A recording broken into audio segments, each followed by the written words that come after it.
Belami, Nzambe Abolingo, Nzambe Azamalamu, Apambola yo, mes bien-aimés, mes frères et sœurs, un bon dimanche na banda. Tango tozo poussa na présence ya Nzambe. Tango tozo poussa pour na ko louer Nzambe. Tango toyaka pour na ko adorer les maîtres. Wazo ebisa biso, tout ce qui respire, to louer, alléluia. Que tout ce qui respire loue l'Éternel. Nous avons un seul Dieu, nous avons le Dieu tout-puissant. Nzambe azobatela yo na ngai. Nzambe azopeso makasi. Ndeko na nga na ebisao. Ebele tolalaki na bango dimanche ya lelo pasili komona yango te. Ebele tozalaki na bango mais dimanche ya lelo basili komona yango te. Nzambe asopeli yo le souffle de vie. Nzambe apesi yo pema ya bomoi. Nzambe azobatela yo bien-aimé. Nalingi okota na mosindo oya to adorer Nzambe. Nalingi opusana tozala na même atmosphère to pambola Nzambe oyo. Tale bele tolalaki na bango lelo basili kotika biso. Ebele tozalaki na bango lelo basili kokufa. Biso toleki bango lelo kote. Ezaka pema o Nzambe azopesa biso. Yango foto za la reconnaissance. Yako poussa na pele na Nzambe. Un bon dimanche na bandako na biso. Bisiko nyoso ekokuta un serviteur de Dieu, un enfant de Dieu. Yango na lingi dimanche ya lelo zala nanga ensemble to adorer l'Éternel. Que tout ce qui respire loue l'Éternel. Mokanda piso mezebisa biso. Surtout que la reconnaissance.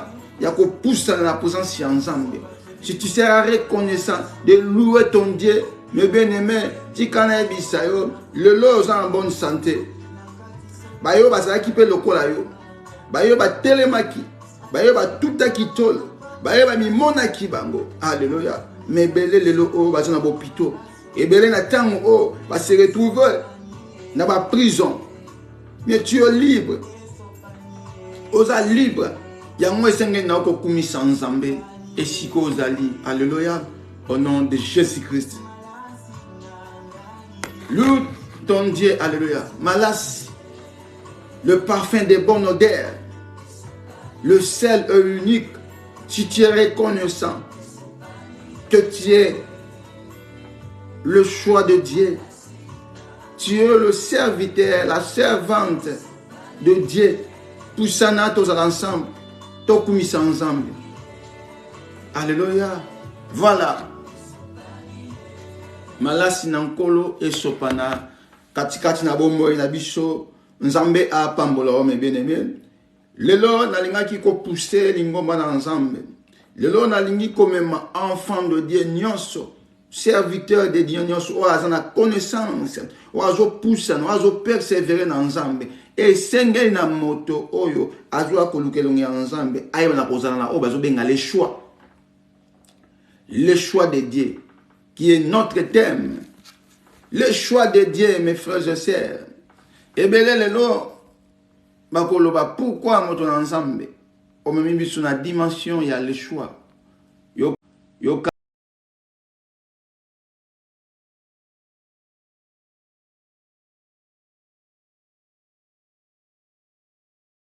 moto moko te akoki koya kosangana na biso soki aponi nzela oyo te.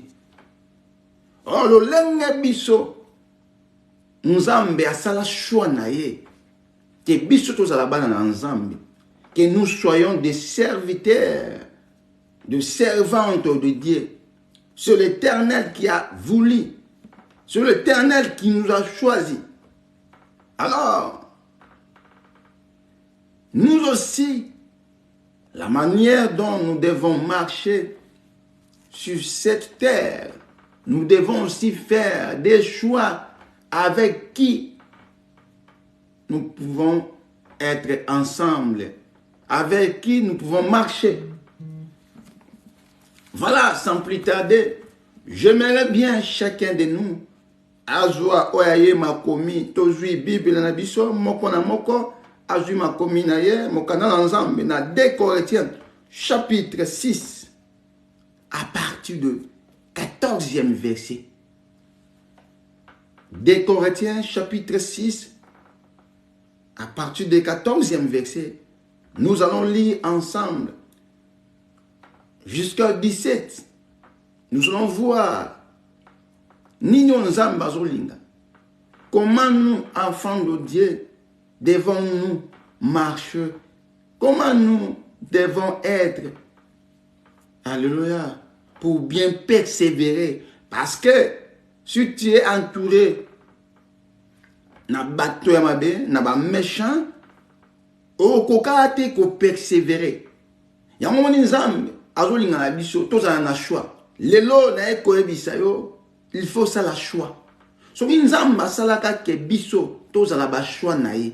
Soki nzambe aponaka biso, lolengo tozovivre na se ya mokili o, nzambe alingi na biso mpe tozala na choix toyeba banani oyo tozozala na bango, banani oyo bakoki kozala pene na biso, banani oyo okoki kofrekantaka mpona kopersévere malamu kokoma na esika nzambe azolinga mpo un jour tozala sauvé.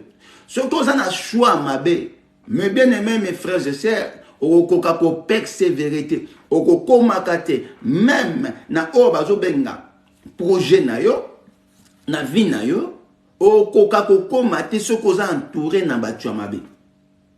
Ndenge moko liloba na nzambe ekotalisa biso.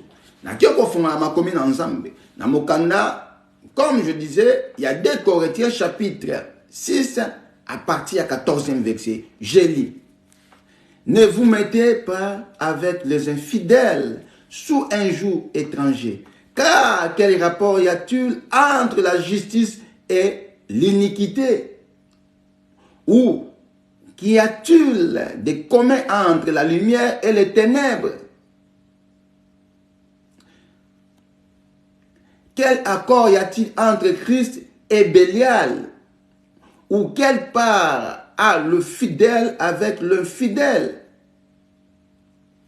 Quel rapport y a-t-il entre le temple de Dieu et les idoles? Car nous sommes le temple du Dieu vivant. Comme Dieu l'a dit, j'habiterai et je marcherai au milieu d'eux. Je serai leur Dieu et ils seront mon peuple. C'est pourquoi sortez du milieu d'eux et séparez-vous, dit le Seigneur. Ne touchez pas à ce qui est impie, et je vous accueillerai, et je vous accueillerai. Je serai pour vous un père, et vous serez pour moi des fils et de filles, dit le Seigneur Tout-Puissant. La parole de l'Éternel. Voyez, dans son nom, il y a un choix. Ne konanga soki ozana choite o kokoko komate o ko réciter même na projet na yo même na makambo nyonso zo sala nyonso o yozo mona pour ezala avancer il faut koyeba ko sala choix moko ya malamu. Il faut avoir un bon choix parce que le choix eza moko e ko accompagner yo ko arriver na oyo babengi récite. Tout le monde lelo bato bazomi benga bato na nzambe basali na nzambe ba fidèle bazoe bate bavandi wapi où ils sont entrés bakoti wapi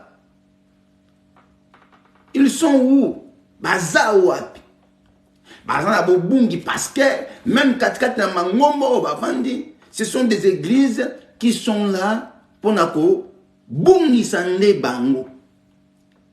Et la Bible nous dit au dernier jour, beaucoup viendront au nom du Seigneur Jésus-Christ, mais ils ne seront pas de Jésus-Christ de Nazareth. Ils sont là pour leur ventre, pour chercher quoi à manger, pour leur bénéfice. Mais nous, qui ont reçu la connaissance, la grâce de Dieu, nous savons que nous partons vers le temps de la fête. Le temps que nous devons être éveillés, de voir des choses d'une manière différente. Sinon, nous risquons aussi d'être éparpillés. Parce que l'ennemi a pour ça que ensemble va comprendre tango te. Tango tozanango, tozana tango ya choix. Ce qui n'a nous yebi ko ça la choix te. Na vie na yo me bien-aimé, na zo yebisa yo zala moto okoeba oza wapi. Oza entouré na banani. Oza kondri na nani. Oh, écoutez, Ma commune ensemble, même dans Matthieu 6, 24, si je ne me trompe pas, tu ne serviras pas d'un maître à la fois. Tu risques d'haïr l'un et d'aimer l'autre. Parce qu'il faut avoir un choix. Moto andimi vie ensemble. C'est-à-dire, à tiki nyoso o eza ennemi. À ça le choix. Moto a un projet. Il faut ça la choix naie. Que ba projet wana bato baza ko accompagner ye. Baza la bato yo ba ko apporter un plus pour réussite za na projet. Lolenga moko ndenge biso tozo monde la kanzambe. Toza kaka la biti moko za ka o ba bengi le royaume de ciel. Bien que tu portes corps et je sais na biso toza en bonne santé pour te yeba na ko lobela comme ensemble pour te yeba na ko sala o nzamba zolinga, mais nous devons avoir un choix, le choix de Dieu. Nous qui sommes les choix de Dieu, nous devons faire aussi les choix dans ce monde. Nous ne pouvons pas se réunir avec de n'importe qui. Nous ne pouvons pas se rassembler avec de n'importe qui. Nous ne pouvons pas marcher avec de n'importe qui. Nous sommes des choix de Dieu. Nous sommes séparés dans de mauvaises choses. Dieu nous a mis dans ce monde. Dieu nous a choisis. Donc Dieu est mot comme Zambé. Ce que ça qui choix que bisoto zalaye, nous aussi nous devons faire le choix. Alléluia. Na bateau zo tamola na bango. Na moto zo lingo vivre na longtemps. Na moto zo benga fiti ya bon moina yo. Na moto zo benga ke mopandi. Ce que ça na choix malamu te kokufa na yo mobimba yangwana. Yango zo mona moto po amona choix ezala malamu esengi miso ya molimo et guidé. Les spirituels n'est comme maillot comme ça la choix malam. Mes frères et sœurs, mes bien-aimés, sur cette terre, ceux qui n'ont compris que ça la choix, c'est-à-dire aux akobunga, si les créateurs nzamba ça la choix que au biso de benga bana et elimine biso pe toyeba na kopona lolingi to kotambola lolingi to kozalaka. Ma combien je sais ah Paul je sais na correcteur to ko sangana na bato wakate et je sais nga to bima kati na bango parce que eux ils sont là pour nous embrayer. L'ennemi a aussi ses serviteurs, ses disciples. Ils sont bien organisés pour envahir la vie des enfants de Dieu. Ils sont maintenant dans nos églises, ils sont partout. L'ennemi, il est bien organisé. Si tu n'as pas le choix, si tu n'as pas l'air spirituel, tu tomberas. Tu seras séduit. Yamozomona. Ozo déméré, nesika oyo. Bazo ça la fétiche, magie, mais tu es aveuglé. Oh nous avons besoin d'un vrai Dieu. Alléluia. D'un vrai Dieu. Nous avons besoin d'un vrai Dieu. Tu pries, mais au milieu, il y a balou. Tu pars à l'église, mais le leader de l'église, c'est quelqu'un qui connaît le fétiche. C'est un féticheur, c'est un magicien. Donc, tu n'as pas fait un bon choix. Par là, tu n'arriveras pas, tu ne sauras pas persévérer au kima église, au koti kamakamoya nzambe. Parce que missionario, ezo kokako, ça la choité. Choix ko ça la ngo na mission, faut mona makama molimo. Motema na yo et koti bon nzambe, missionario et moni te siko zo sangana, nzamba zawana. Et ça n'a pas tout bazala ba fidèle ba sentimentaliste. Oba vana ba ngombo ezo munana. tala lelo ba groupe komi bato ba komi qualifié bato ba komi certifié bato ba komi soki lolenge nini na makambo ya nzambe eza makambo ya diplôme te eza makambo ko za certifié te eza makambo ba ceinture te eza makambo ya ba col pastoral te eza makambo te oyo ba pesi yo mérite makambo ya nzambe mérite vient de Dieu le jour ces jours-là si tu as bien fait si tu as bien travaillé avec Dieu, tu partiras dans le royaume du ciel. Il y a un moment où la choix. T'as à mon âme, on a même le choix. Mais bien aimé, pour vivre ma âme, il faut choisir. Il faut se décider. Oh, il y en a oh. Soit, au limite, c'est là ensemble. Soit, au limite, c'est là en parce que moto aponi nzela ensemble akozonga ali sute mokili moto azozonga mokili azoyeba te ke azawa abunga makomi ezala clair na matière osala 2 mètres la fois oko risquer oyina mosusu olinga mosusu choix biso toza nango c'est le choix de Dieu tozbengami kaka ya kotammusama kolandisa manzambe ya bolingo ndenge amema biso alleluya ndeko na ngai yokana yebisa yo lelo alleluya lelo il faut yeba kosala choix sala choix malamu na bomoi na yo tango mosusu tamboli longtemps otamboli tango ebele na se ya moi oyo ozala moto kaka basalelaka o choix bakoma ezobala esali ete individuel soki moto asaleli o choix eke choix wana eza mabe ozoriske okende na kobunga ozoriske operdre âme na yo yango lelo nalingi komema yo nalilobo ekopesa yo bomoi lilobo ekotinda osala choix malamu alleluya yoka tofongoli na 1 Corinthiens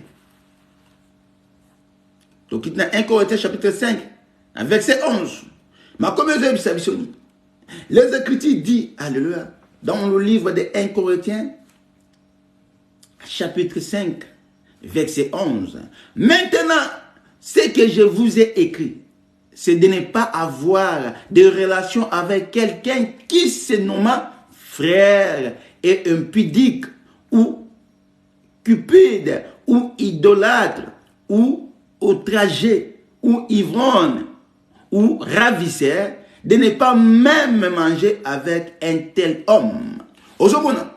Parce que ce qui est dans le choix, c'est que okolia na moto ozobenga frère na yo okolia na moto ozobenga sœur na yo okolia na moto yo oyo ozobenga moninga malamu mais lokolo ozangi nde koyeba soki nzambe asalaka choix soki nzambe apona yo lokola choix na ye c'est-à-dire yo pe mwana na nzambe oza lumière oza éclairé ya koyeba na kosala choix yango ozomona choix na yo alleluya il faut la choix malamu obengama mpona kozala moto yo ya koponaka makambo malamu ya kovivaka makambo malamu ya kozalaka te na choix mabe soko moni na bomoi na yo eke mingi yo salaka eke nakaka mabe il faut lingo zonga na makomi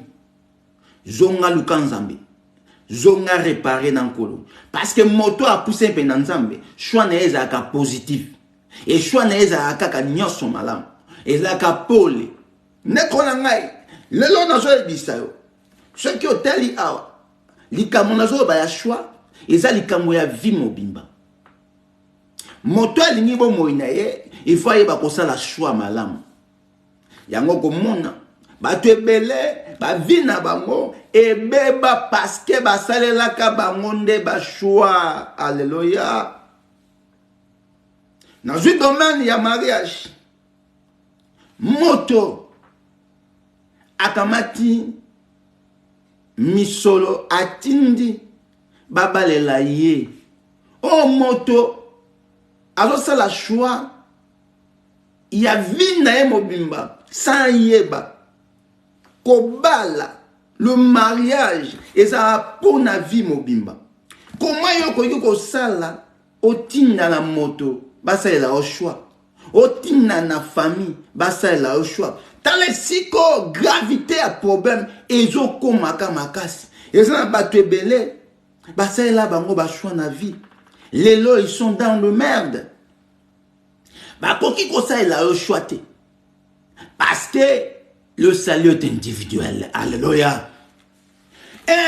Choix oyo okosala ekozalaka malamu poza mwana nzambe. Mais ce que tindi moto mosusu akosala le choix oyaye. Et qu'est-ce qui prouve que la personne a une bonne personne? Pour ceux qui moto wana ya tamboli na désir na mishobo moto akosala loka chose charnel et ça ekosukela ka kaka na kobeba yango moni bato bele lo bazo souffrir pour basala ka ba choix mabe batinda ka me ba mission na ba famille ba balela ba même basi balingela ka ba même basi tala bomo ya moto esimami na koyeba kopona pourquoi nzamba pesa o miso. Pourquoi nous avons péché au makanisi? Pour nous raisonner, la Bible même dit, réfléchis, alléluia. Ozo kende, oluki misolo na yo, otini mon en Afrique, ba luke la yo mwasi. Omoni choix na yo, ezatsu ya yoti. Déjà, au kotisi et tumbasa oye balabo moina yo, parce que le salut est individuel.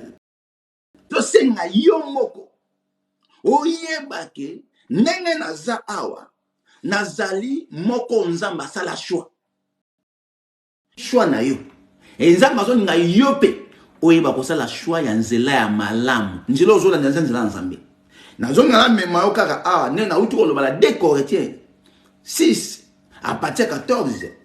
Ne vous mettez pas les joues, alléluia, ne vous mettez pas avec les infidèles sous un joug étranger.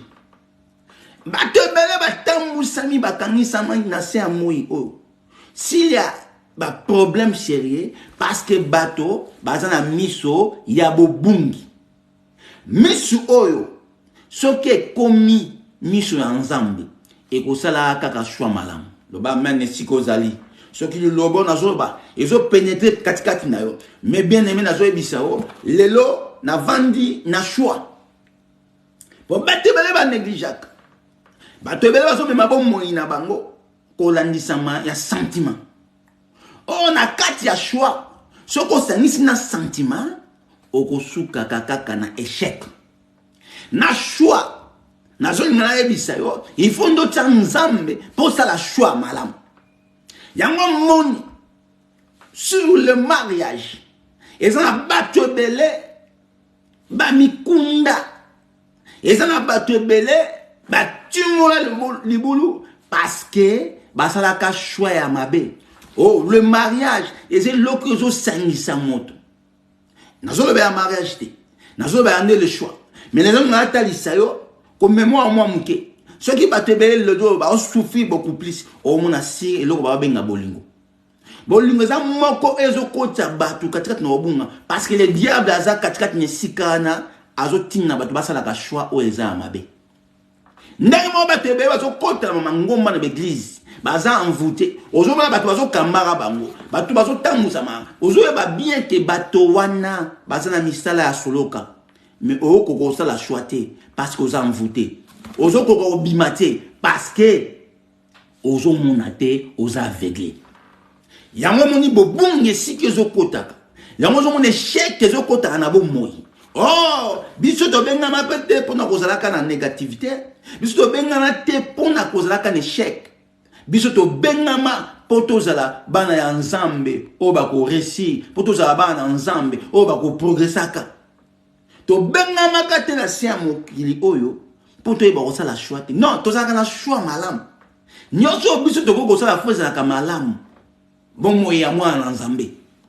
Il y a moi, il faut bima.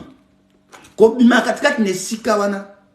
Ko bima katikati na makamamabe. Ko bima katikati na entourage. Ko bima katikati na famille. Ko bima katikati na groupe. Alléluia. Bon année. Bato bazo tambola na groupe. Azo ba groupe bazo tambola na moté. Donc oza aveugle. Ce qui mis ensemble et font mamio, nzamba kotali soke groupe ozo kota, groupe oza nango tout autour bato, baza bato mabe. Baza bato ba set. Baza bato ba science okid. Baza bato yo lebiti. Pour ozo la choix mabe. Ozo tambola na sentiment. Yango moni Bible et petit sabiso to tambola na sentiment nzoto et c'est na tout a conduit par l'esprit. Moto azotambusa mana molimo. Alléluia. Amonaka en avance. Nzamba révéla kaye.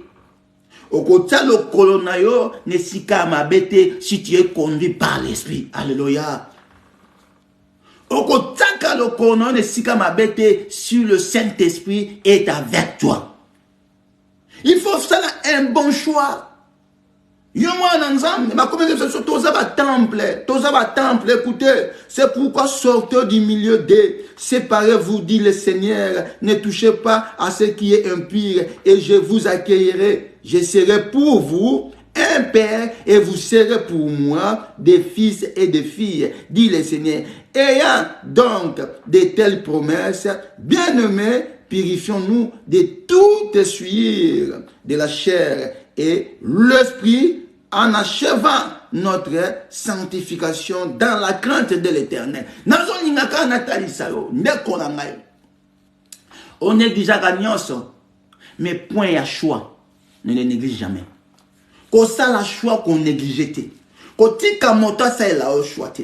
Quand ça a conduit par le sentiment. Ça la choix yomoko personnel. T'as la batu bazo souffrir les lots. T'as la batu bakufa batu belé babela batu belé bakoma ba victime. Basa la bango ba choix. Alléluia. Batu belé le lot. Basa la ba choix mabe. Donc na moto basa le choix. Na moto asa le choix mabe. C'est-à-dire aza batu baza aveuglé. Ya moment il faut kangama na nzambe.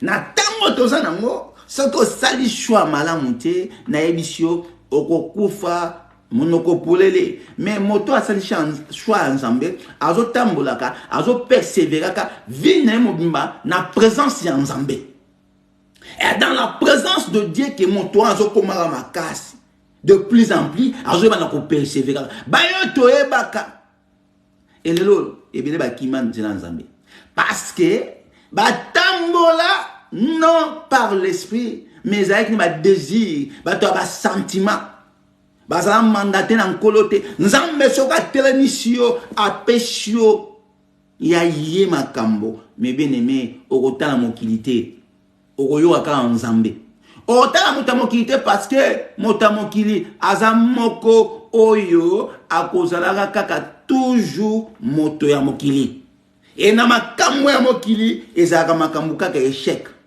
réussite ezaka makambo ya nzambe. Yango moni, la Bible nous dit qu'on méditaka makomina nzambe chaque jour parce que oye banakosa la choix. Celui qui est intelligent, c'est celui qui médite la parole de l'Éternel. C'est celui qui cherche Christ. Celui-là ne fera jamais, alléluia, un mauvais choix. Parce qu'en Christ, c'est toujours un bon choix. Nankolo ne tokosala ka choix malam. Ne konanga na zo bisao. Dimanche ya lelo. Yo moto tambola ki na ba sentiment ya baninga. Yo moto salaka lokola moninga salaka. Comme l'autre l'a fait, toi aussi. Tu voulais suivre ce genre. Mais yo kada ko bisao. Zonga, fais ton choix. Pendant soit le chemin de Christ, soit ok pas ennemi. Au concours à la tina ensemble, aux autres en Égypte. Tu ne peux pas entrer dans des choses de Dieu et tu retournes encore en Égypte. Tu cherches encore Pharaon. Tu cherches encore des magiciens. C'est-à-dire que tu ne sais pas. Tu es un pas dedans, un pas dehors. Non, tu ne peux pas servir 2 maîtres à la fois. Si tu viens en Christ, restez fidèle jusqu'à la mort. Commencez à persévérer. Mais si non au côté de Christ, c'est-à-dire par là, tu es en désordre. Aux autres n'a pas sentiment na yo en zoto. Aux autres parce que les gens sont entrés, il y a quoi en vouta caillou. Mais celui qui a Christ ne peut être jamais manipulé. Il ne peut être jamais dans le désir charnel. Celui-là, il écoute que son maître. Parce que l'esprit est à cette personne. Alléluia. Nicolas dit, car nous sommes le temple de Dieu. Car nous sommes le temple du Dieu vivant. Comme Dieu l'a dit, j'habiterai et je marcherai au milieu d'eux. Je serai leur Dieu et ils seront mon peuple. Ceux qui toujours poussent en cas ensemble. Ils étaient pour c'est pas parce qu'on nous envoie aller chercher Dieu, aller chercher Dieu. Non, parce que nous sommes des choix de Dieu. Parce que Dieu est notre Père. Yangone comme maintenant, peko ebisao. Lilo bananzambe. Ezali bomoi. Lilo bananzambe eko pousse ko yeba na la choix malam. Alléluia. Lilo bananzambe eko sala katikati na yo au vivre la paix.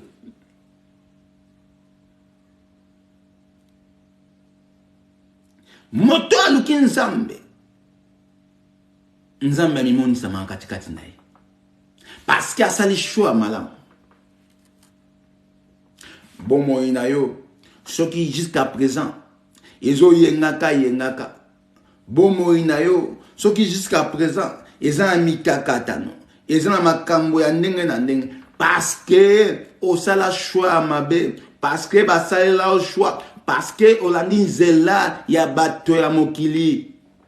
Olandi Nzela ya Christ te. Alléluia. Zonga osala choix nao. Refaire. Fais ta choix. Parce que Christ nous a appelés pour la liberté. Christ nous a affranchis. Et non pour être des esclaves. C'est pour la liberté. Donc nous avons choisi le chemin de Christ. Nous ne pouvons pas souffrir. Celui qui a fait un bon choix, il est victorieux.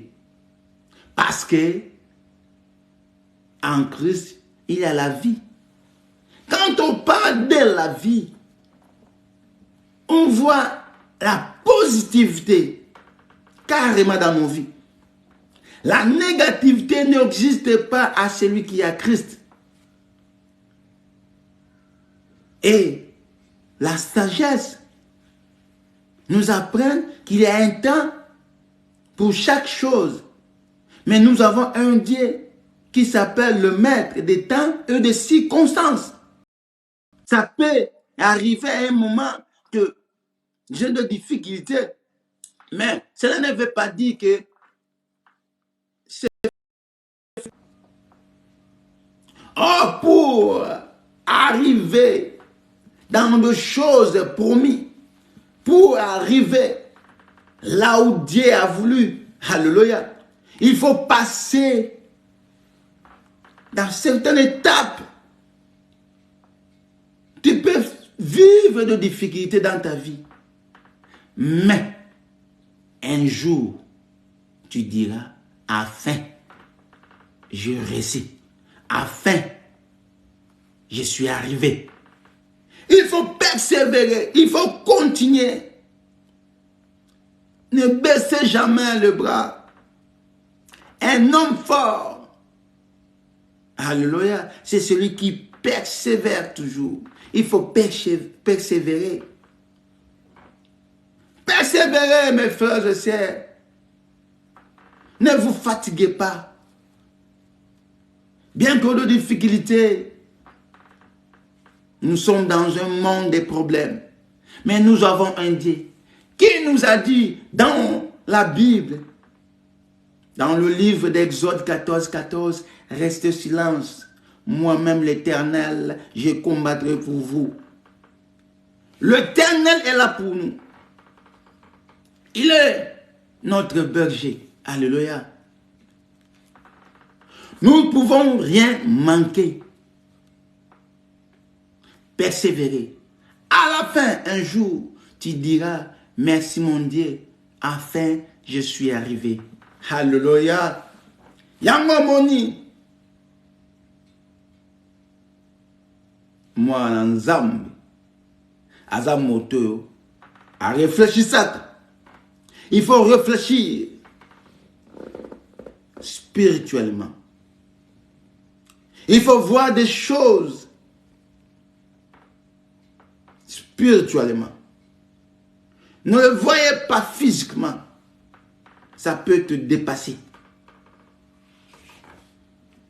Si tu vois des choses spirituellement, je te dis, aussi remonter qu'à Ngokaka. Parce que la spiritualité, ce sont des choses d'en haut. Et des choses d'en bas sont des choses, ce sont des petites choses. Ta capacité spirituelle permet de surmonter des choses physiques.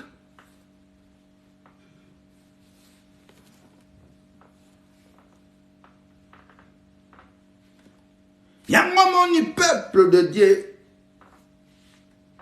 l'Ikamoya choix. Je connais des gens, oh bah, koutani na ba kouebele dans leur vie à cause ya kozanga koyeba kosala choix. C'était une grâce aussi, hein. Ya koyeba na kopona. Ya koyeba na ko choisir. C'est une grâce.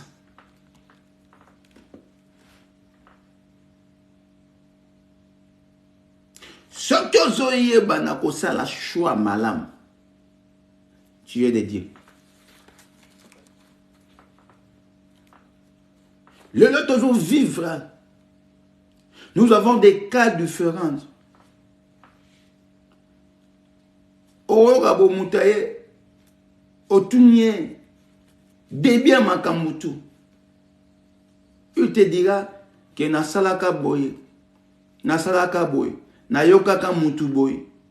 Oh, la Bible nous dit malheur à ceux qui sont là pour écouter les conseils de méchants. Ne jamais écouter les conseils de méchants. Ne jamais écouter les conseils de méchants. Alléluia. Et l'homme qui se confie à Dieu. La confiance, tu ne peux jamais le faire avec un homme. Tu ne peux jamais le faire avec un être humain. La confiance, il faut que tu le fasses avec le Dieu. Le loba te belé likambo ya choix et kangabo moya ba te belé à cause ya mauvais choix via motomobimbe beba azalaka malam a qui conseille ya ba méchant. Oh non, comme ils ont marché en Europe, tala babongisilo moi si malam, moi si ya mboka et ko kutete tinda kaka boy asali. Ne sika yemoka sa la choix nae. Ne sika yemoka comprendre que les salés ali kambalo biko. Chose ça la soke simbité. Bon mourne baby. Akamati misolo. Asali. Asali o akokai ko sala. Pour la ni ayoki conseil ba méchant. Asali li bato mokili. Mauvais choix. C'est le chèque. Oh, nous ne sommes pas appelés à être des échecs, à avoir l'échec. Nous sommes appelés pour vaincre. Nous sommes appelés pour être des têtes et non la queue. Yamwana nazo bisayo kolana mokili ote kotambola na prestige ya mokili ote na sentiment mokili ote na désir ya nzoto te et ko mema ona bo bungi. Et d'ailleurs désir charnel et ça désir poussière, vanité de vanité. Ces mots-là, moi, c'est comme si la poussière. Donc, même si au salignos, et que sur la vanité, des vanités. Donc, au sala, choix moko yabomoto, et où t'es dans ma belle, et que kunamaka, et que zonga dans ma belle. Mais, surtout sali choix, ou les spirituels, nazoe bisayo, après cette vie, tu auras encore. Tu vivras. Après cette vie, il y a encore une autre vie. Tu vivras. Pour que tu vis dans l'autre vie, il faut d'abord faire un bon choix. C'est maintenant là. N'attendez pas que ça devienne difficile dans ta vie. Cause la terre est comme là au kita. Cause la terre parce que la Bible nous dit, priez, cherchez Dieu quand tu es encore fort. Tu as beaucoup passé ton temps pour de choses inutiles. Essayez de profiter. Essayez de racheter le temps. Essayez de revenir en Christ. Essayez de réparer. Il est le Dieu de miséricorde. C'est le moment. Quel est ta choix?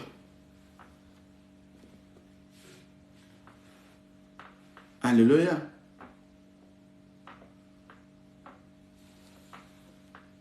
Alléluia. Quel est ton choix? Alléluia. Quel est ton choix? Mes bien-aimés, il faut courir derrière Christ. Si nous allons faire d'un bon choix, il faut toujours être derrière Christ. Celui qui est en Christ, alléluia, il voit des choses cachées. Alléluia, des choses cachées, c'est révélé à cette personne. Celui qui est en Christ, missionaire, l'œil, alléluia. Ezandenge mokote na moto azali banda na Christ. Moto azana Christ, azomona makamwe bombami. Arosalaka choix malam. Oh, na katikati ya choix, nous voyons que ezana makamwe bombami. Soko plonger mabe, okoko tomber na mauvais choix. Alors, mauvais choix est ko pourri vina yo bomiba. Vina mo bimba est ko beba parce que osali choix mabe. Yango moni nazo pousser oya na Christ pour oye bana ko sala choix malam. Oye bana ko tambola na bato malam. Bato ba kozala tout autour na yo. Bato ba ko zinga yo. Bato ba ko pousser na pe na yo. Baza bato nzambe atindi parce que nzambe atindaka kaka bato malamu. Au moins devant tes problèmes, devant ba difficulté na yo, bato malamu nde bazo pusanaka. La vie est bongo. Soko sala choix malamu. Oko demeraka vie na yo mobimba na makamwa malamu. Même si esi kango balobi ke awa eza kokoso bato mambe bazali katikati nesikana mais lokola yo choix sala eza ka choix malamu na ebisio même si motongo azalaki mabe akokoma malamu mokolo wana kaka pona yo. Alléluia. Même si ba ebisio esikana bazoboma bato makamwa mabe zo salama mais yo osala choix malamu. Choix malamu yo sala, o ponanzela ankolo, o pratikaka o nzamba lingi. miso na yo emonaka makambo ya malamu. Esika okei eza makambo mabe, Nzambe akochange mitema ya bato ya mabe bakomi malamu kaka pona yo pona mokolo wana. Hallelujah. Omona te sika bato bazozwa échec mais yo réussi parce que obengama pona kozala molongi. Hallelujah. Toza Nzambe tokotamba lolenge Nzambe alingi. La lumière de Dieu éclaire dans nos vies. Oh, si nous sommes éclairés, nous ne pouvons pas le choisir. Parce que nous sommes à besoin de monde.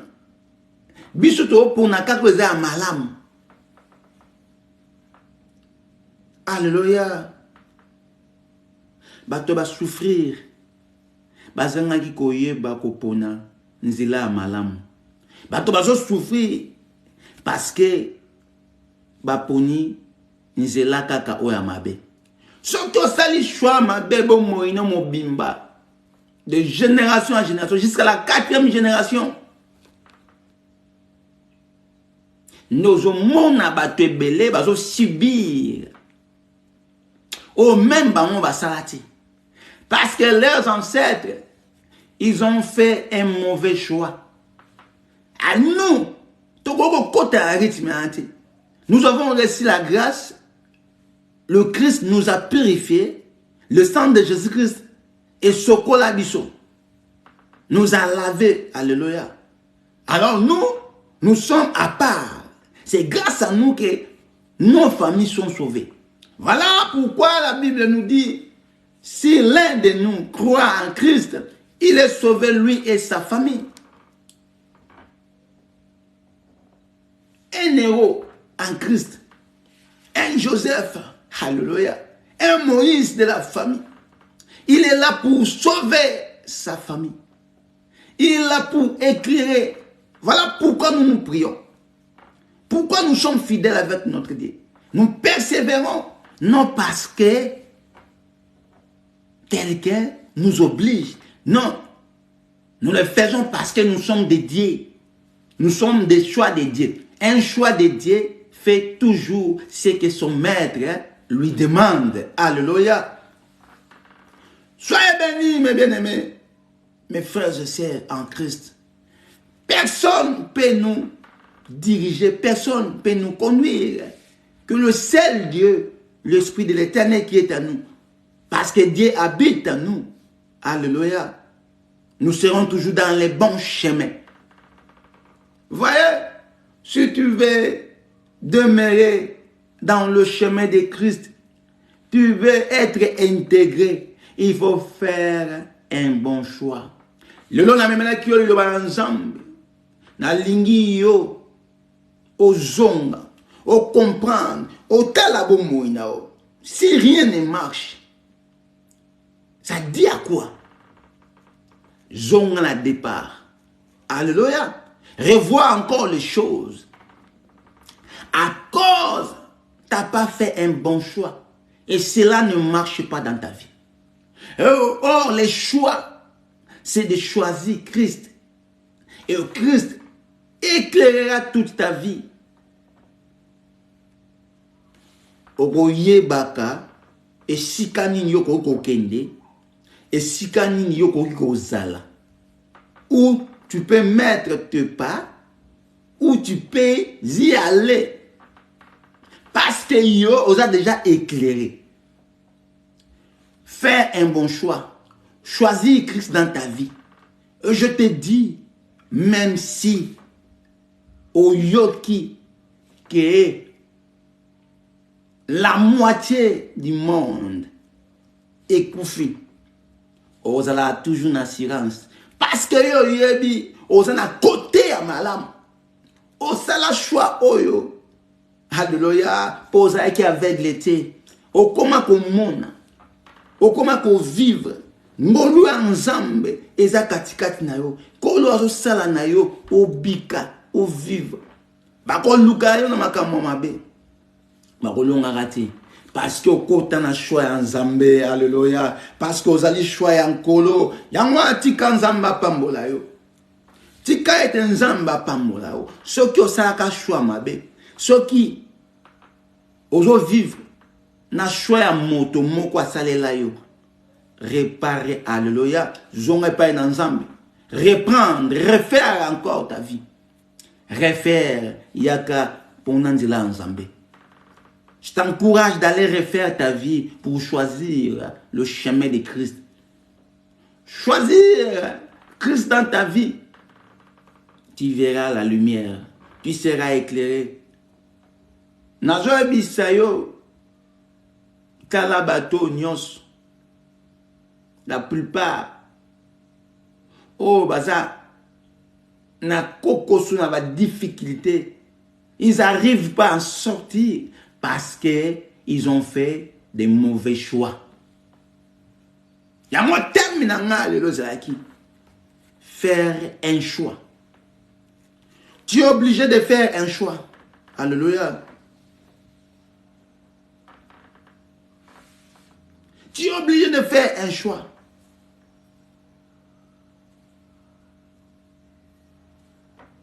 Le sali. Alléluia. Le salut vient de Dieu. Olingi lobiko. Tu veux la vie ou la mort? Tu as le choix. C'est à toi. Yamuna tango totelani. Na tango toza kokuma. Na l'air o tozali. Bae bazana nzambe. Bazo comprendre. Bae basala choix. Ba bouger. Quel que soit le vent. Les niveaux, alléluia, du vent. Il ne bouge pas. Il reste fixe. L'air froid reste fixe. Reste intact. Parce que en Jésus-Christ, alléluia, nous sommes de plus que 20 heures. Yeshua vanda na ba vina biso. Nous le disons avec force. Parce que nous servons un Dieu vivant. Mon Dieu, c'est un Dieu vivant. J'ai fait un bon choix dans ma vie. Et à long isagangai, et si quand on na sukaka, azana pona ko banda, alléluia. A restaurer nyoso, on a perdu. A komisanga ne sika, parce que j'avais fait un bon choix et Christ nous a choisi. Parce que Christ aussi m'a choisi. Alléluia. Pour mon côté. Mais parce que Nzambe. Yango lelo na eko ebisayo. Yo moto basale la au choix. Ezali kamba le sali. Ezali kamba lo biko na. Oh nyos le zo vivre à cause ya kozanga maturité. Ya kozanga boyebi. Bake ko sala au choix. Bake ko balela yo mwasi. Bake ko somela yo eloko. Bake ko ponelela yo. Alléluia. Ah, bake ko memela yo lenge ya vie, il faut vivre. Il y a beaucoup de gens qui sont bloqués dans leur famille. Qui sont limités, que leurs familles ont décidé de vivre une vie de malheur. Alléluia. Il y en a beaucoup de gens qui souffrent parce que ça capte la malédiction. Ils vivent sous la malédiction. Na yeko tinda yo oponandela ensemble na bosolo. Il y en a aussi beaucoup ensemble, mais ils vont vivre sous la malédiction parce que choix non va salater.